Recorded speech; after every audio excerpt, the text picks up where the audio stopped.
Okay. Zeni nk'ibisanzwe. Akaba kise sorry umuhanzi ni Huzi. Irangira dukomeza na season yacu. Nimwigire hino mbatemo.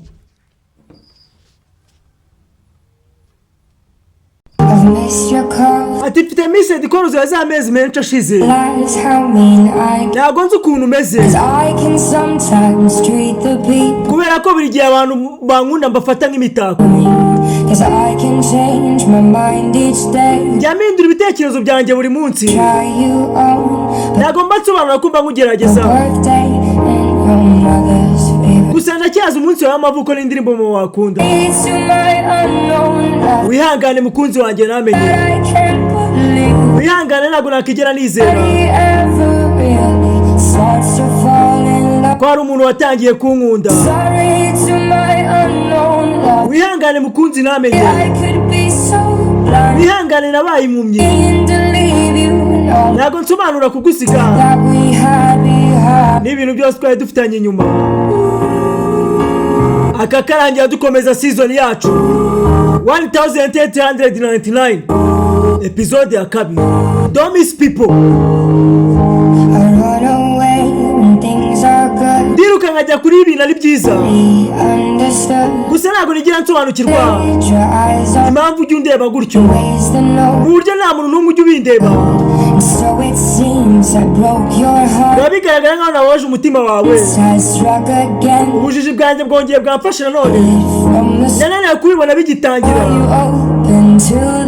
Wayifunge paka birangiye. Wihangane mukunzi namenye. Wihangane ntabwo nakigera nizera. Ko hari umuntu watangiye kunkunda. Wihangane mukunzi namenye. Wihangane nabaye impumyi. Ntabwo nsobanura kugusiga. N'ibintu byose twari dufitanye. Hari umuntu uzagukunda. Hari umuntu uzagukunda. Hari umuntu uzagukunda. Gusa uwo muntu usinjye. Someone will love you. Ati hari umuntu uzagukunda. Gusa uwo muntu usinjye. Wihangane mukunzi namenye.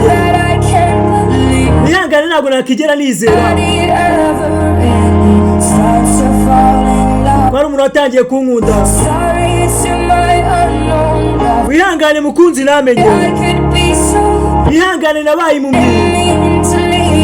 Ntabwo nsobanura kugusiga. N'ibintu byose twari dufitanye inyuma. Hari umuntu uzagukunda. Hari umuntu uzagukunda. Hari umuntu uzagukunda. Gusa uwo muntu usinjye. Hari umuntu uzagukunda.